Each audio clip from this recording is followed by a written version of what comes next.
Stavolta non sono stati il vento e nemmeno la grandine a fare paura. In montagna l'attesa ondata di maltempo ha messo in moto le frane che la settimana scorsa avevano dato segnali di instabilità.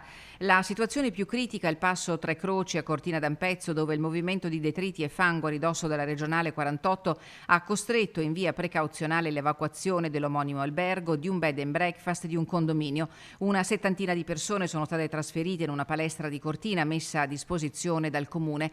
Stamattina la decisione è arrivata dopo il sopralluogo eseguito da un funzionario dei Vigili del Fuoco accompagnato dal sindaco di Cortina Lorenzi, dai tecnici del comune e dalla Polizia di Stato. I Vigili del Fuoco hanno iniziato il monitoraggio della frana e la strada è stata chiusa per il rischio di caduta massi. In mattinata in zona sono arrivati anche il comandante provinciale dei pompieri Antonio Del Gallo e l'assessore regionale alla protezione civile Giampaolo Bottacin.